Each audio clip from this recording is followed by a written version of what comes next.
Hi friends, நான் உங்கள் கவிதாயன். இப்போது நம்ம வீட்டு மரத்துலே தாங்க இது பாருங்கள், மருதாணி செடி தான். நல்லா அழகாக திக்காக நல்லா இலை விட்டுருக்கு.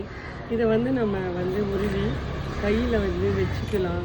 தலைக்கு வந்து ஒரு பேக் மாதிரி போடலாம். அந்த மாதிரி போடும்போது உங்களுக்கு பார்த்திங்கன்னா முடி கொட்டுறது நிற்கும். அதே நேரம் அந்த க்ரே ஹேர்லாம் இருக்கு இல்லையா, அதெல்லாமும் நல்லா வந்து நமக்கு ஒரு டார்க் ப்ரௌன் கிடைக்கும். நம்ம வந்து இதை வீட்டிலே வளர்க்கும் போது நல்லாயிருக்கும் அந்த ஃபீல். மருதாணி மட்டும் இல்லைங்க, நம்ம வீட்டில் நீங்கள் பாருங்கள், லெமன் கிராஸ் வச்சுருக்கோம். லெமன் கிராஸ் வந்து பார்த்திங்கன்னா இது வந்து டீ போடலாம். இது வந்து மருத்துவ குணம் அதிகமாக உள்ளது. எல்லாமே குட்டி குட்டியாக பாட்டில் தான் வச்சுருக்கேன்.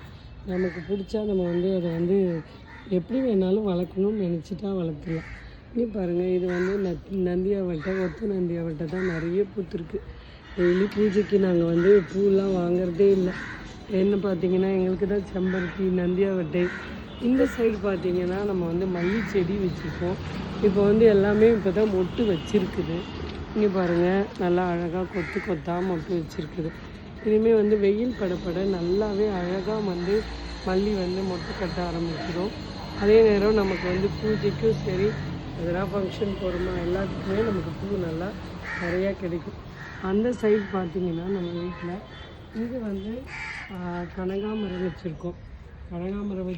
இது வந்து பார்த்திங்கன்னா சந்தன முல்லைன்னு சொல்லுவாங்க, உள்ளாந்த முல்லைன்னு சொல்லுவாங்க. இது பார்த்திங்கன்னா நல்ல ஸ்மெல்லாக இருக்கும். சுவாமிக்கும் போடலாம், அதே நேரம் நம்ம தலையிலையும் கோர்த்து வச்சுக்கலாம். இன்னும் நிறையா செடியோட இன்னொரு வீடியோவில் உங்களை சந்திக்குமாறு உங்களிடமிருந்து விடைபெறுவது உங்கள் கவிதாயன். நன்றி.